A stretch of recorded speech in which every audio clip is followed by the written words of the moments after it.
Ang dami natin nakabinbin sa mga committee ng education ni Sen. Bam Aquino. Ay bakit ngayon hindi siya makasagot sa mga interview ng media? Sabi niya, Pero nandun ang staff niya. Hindi daw tinanggap yung warrant nung isinerve. Sa Anglen, hindi lang sa Eden, papadet siya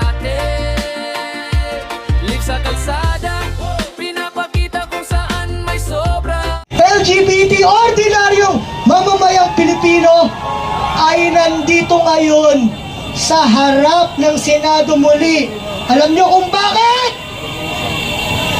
Kasi hindi pa rin kinoconvene ang impeachment trial court. Ito pang mga senador na kung ano-anong pinagsasabi sa atin. Naalala niyo sinabi ni Robin Padilla last month lang? Mahina daw ang kabataan, tama ba yan? Eh bakit ngayon siya yung umiiyak dahil sinigawan daw siya ni Senator Kiko Pangilinan? Si Bato de la Rosa, anong sabi? Handa daw niyang samahan ang kandang tatay na karton, tama? Eh bakit ngayon hindi siya makasagot sa mga interview ng media? Sabi niya, hayaan na lang sila, nakakatawa daw, tama? Nakakatawa talaga!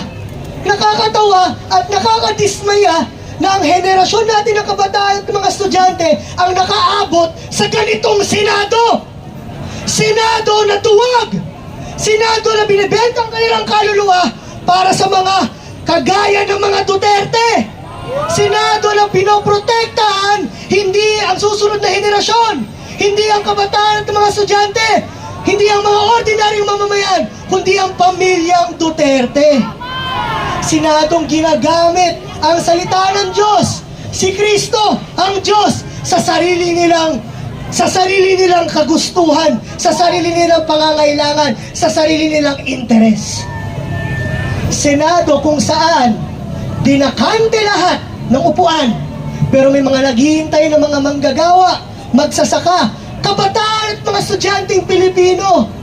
Ang dami natin nakabinbin sa mga committee ng education ni Sen. Bam Aquino, sa Committee on Health ni Sen. Risa Ontiveros, sa Committee on Agriculture ni Senator Kiko Pangilinan, pero binakante daw nila yon. Sabi ni Senator Alan Peter Cayetano, hindi naman daw yon para sa impeachment. Para daw yon baguhin yung liderato ng Senado at ayusin. Naniniwala ba tayo doon? Alam natin ang katotohanan, mga kasama. Binabarat ang mga estudyanteng Pilipino. Kulang-kulang ang mga classroom. Kulang-kulang ang sahod ng mga kaguruan. Hirap na hirap tayo sa ating mga paaralan habang sila nagpapakasasa dyan sa Senado. Lalong-lalo na yan si Bato. Pag kayo umabsent, drop kayo. Pag kayo mga estudyante, pag tayo mga estudyante ang hindi pumasok, hindi tayo makakagraduate, tama?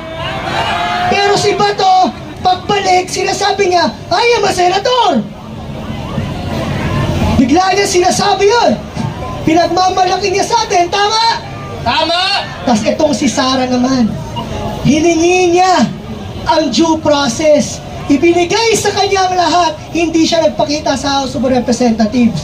Ngayon, i-convene ng Senado ang impeachment trial court at magpakita siya, ipakita niya yung sinasabi niyang bloodbath. Tama? Tama! Sara Duterte, iharap mo ang sarili mo sa pananagutan. Bato de la Rosa, sumuko ka na sa ICC! Kaya kantayin natin para marinig nila. Sara, Sara, magnanakaw. Sara, Sara, magnanakaw.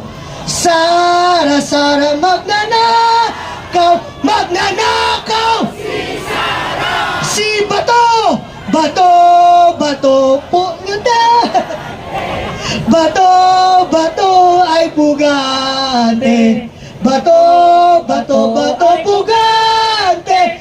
Bugante si Bato. Litisin, litisin si Sara Duterte. Sara Duterte.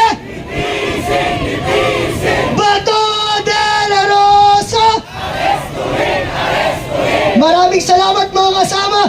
At hanggat hindi umaharap si Sara sa impeachment trial court, at hanggat hindi kino-convene ang trial court na ito, at hanggat hindi sumusuko si Bato sa ICC, hindi tayo magpapahinga at patuloy ang ating panawagan.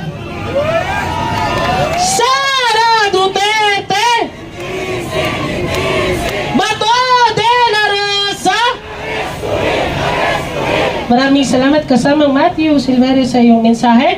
At ngayon, tawagin po natin ang isa sa mga tumutuligsa sa katiwalian sa bansang it's Heidi Mendoza!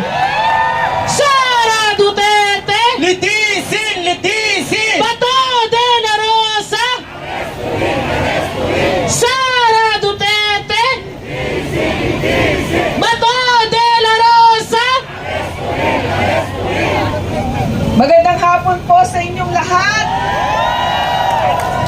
Alam niyo, hindi po ako sanay mag-rally sa kalsada. Dahil sanay po akong nasa loob ng opisina. 27 taon po ako naglingkod sa gobyerno.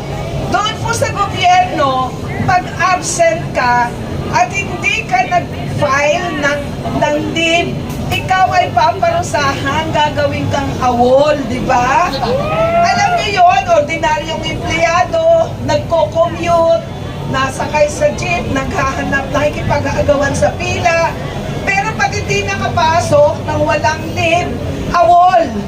Ang hindi ko maintindihan, bakit parang tayo lang ang nagnananawa para siya ay malnagot sa pananagutan, di ba? Hindi lang po yun. Ang malaking katanungan, nung pumasok siya, nagpasalamat pa yung iba. Di ba? Anong ibig sabihin nito? Yung bang institusyon na dapat nangangalaga sa pakanan ng ordinaryong mamamayan at nagpapatupad ng tinatawag nating rule of law ay naandyan lang para ingatan ang mga hindi gumagawa ng kanilang tungkulin. Pag-usapan po natin yung confidential funds. Nag-audit po ako ng intelligence ng Philippine Air Force. Magkaiba ang intelligence funds at confidential funds. Kung sasabihin may pangalang Mary Grace dahil ito ay delikado, hindi po totoo yun. Hindi totoo yun kasi alam natin na ang confidential funds ay para sa mga civilian agencies. At pag tinignan natin ang confidential programs nila, hindi naman pasok sa sinasabi nating nanganganib na buhay. Kung kaya dapat ay gawing confidential ang documentation. Pangalawa, nakita rin natin na inamin nung Gina Acosta na ibinigay lang niya yung pera. So dito ho, maraming batas ang nalabag. Hindi pwedeng i-transfer ang confidential funds sa ibang tao. Hindi rin pwede na pera ng bayan, hindi pwedeng makita ng mamamayan kung saan napunta. Kasi malinaw naman ho ang joint circular. Ang ating pong katanungan, bakit ang mga institusyon ng gobyerno katulad ng Senado ang nagiging taguan ng mga magnanakaw at may dapat panagutan? Hindi lang po yun.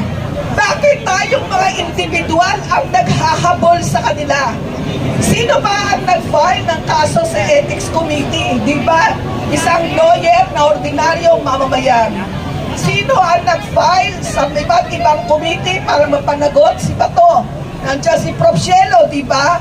Ang lahat ng effort na ito, effort ng iba-ibang individual at grupo ng civil society, kasama ang religious group. At tanong po natin, ano ang ginagawa na institusyon na ating pinabayaran upang mag-exist? Itong opisinang to, sino nagbabayad nito? Magmula sa kuryente, magmula sa tubig, pati na sa office supplies. Ang isang tanong ko pa, totoo naman na wala si Senator Bato pero nandun ang staff niya. Hindi daw tinanggap yung warrant nung isinerve. Ay bakit pa sila pumapasok kung pagtanggap lang ng warrant ay hindi pa nila kayang tanggapin? Dapat bilang ordinaryong mamamayan, Hindi tayo papayag sa pwede lang. Kailangan ipinaglalaban natin kung ano yung tama. Hindi ito usapin ng politika. Hindi ito usapin ng green, red, and yellow. Ito ay usapin ng mamamayan na matagal nang naghahanap ng pananagutan. Tumataas ang presyo ng bilihin. Humihirap ang paghahanap buhay. Pero hindi pwedeng sabihin, unahin muna yan at itigil ang proseso na magpapatagot sa kanilang may kasalanan sa taong bayan. Ang nararapat, kailangan panagutin ang mga magnanakaw. Kailangan ituloy ang impeachment dahil bilang mamamayan, bilang dating tagapaglingkod bayan, karapatan natin at sa ating kapakanan na ang pinakamataas na namumuno, pangalawa sa pinakamataas na namumuno sa ating bayang Pilipinas ay marunong kumilala at rumispeto sa pamahalaan. Nagpapasalamat ako sa inyong lahat ngayon. Pero isa lang po yung bilin ko. Sa pinakamahirap na pinagdadaanan ng bayan, dito dapat tayo sama-sama. Malinaw ang usapan. Hindi ito usapang politika. Ito ay usapan ng bayang pagod na sa sobrang pagnanakaw. Kaya Sara Duterte, panagutin. Bato de la Rosa, isoli mo yung sweldo mo, pati na yung gastos na hindi dapat i-charge sa gobyerno. Impeachment court, now na! Maraming salamat.